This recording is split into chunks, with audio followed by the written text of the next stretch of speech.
या बातमीचे प्रायोजक आहेत सुप्रसिद्ध hotel Badepir, Laxmi market, Vijapur west आणि दुसरी शाखा जिंदाशहा मदार चौक, सोलापूर। रमजान सणाच्या पार्श्वभूमीवर सामान खरेदी करून परतत असताना सोलापूर शहरातील रघुजी ट्रान्सपोर्ट समोर एका भरधाव कारचा भीषण अपघात झाला। या अपघातात 2 तरुण जखमी झाले असून कार चालकाविरुद्ध जोडभावी पेठ पोलीस ठाण्यात गुन्हा दाखल करण्यात आला आहे। 19 मार्च 2026 रोजी सकाळी 6च्या सुमारास ही घटना घडली। नावेद आमिद नागनाळीकर, वय 20, राहणार कारंजा चौक, मौलाली गल्ली, अक्कलकोट, जिल्हा सोलापूर यांनी दिलेल्या फिर्यादीवरून अल्ताफ आसिफ शेख, राहणार महालक्ष्मी स्टील दुकानासमोर गॅस गोडाऊन, तालुका अक्कलकोट, जिल्हा सोलापूर याच्या विरुद्ध भारतीय न्याय संहिता कलम 281, 125 अ, 125 ब तसेच मोटर वाहन कायद्याच्या कलम 177/187 अंतर्गत गुन्हा नोंदवण्यात आला आहे। फिर्यादीनुसार अल्ताफ आसिफ शेख, फिर्यादी नावेद आमिद नागनाळीकर, अलाउद्दीन महबूब शेख आणि नेहाल फैज अहमद नागुरे हे चौघे मारुती स्विफ्ट डिझायर कार क्रमांक MH 47 AB 4738 ने अक्कलकोटहून सोलापूरला रमजानचे सामान खरेदी करण्यासाठी आले होते। पहाटे 3:30 ला ते लांबोटी येथील जयशंकर हॉटेलमध्ये चहा पिण्यासाठी गेले। चहा घेऊन पहाटे 5:15 वाजता अक्कलकोटकडे परतत असताना पुणे तुळजापूर महामार्गावर मार्केट यार्डकडे जाताना रघुजी ट्रान्सपोर्ट समोर पोहोचले। तिथे कार चालक अल्ताफ आसिफ शेख याने वाहन हयगईने, निष्काळजीपणाने आणि अविचाराने भरधाव वेगात चालवले। रस्त्याच्या नियमांकडे दुर्लक्ष करताना कार रस्त्याच्या दुभाजकाला जोरदार धडकली आणि पलटी झाली। या अपघातात अलाउद्दीन महबूब शेख, नेहाल फैज अहमद नागुरे यांच्या डोक्याला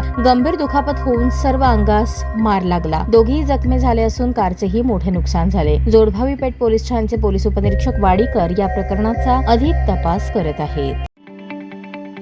ताज्या बातम्या पाहण्यासाठी प्राईम महाराष्ट्र न्यूज चॅनलला सबस्क्राईब करा।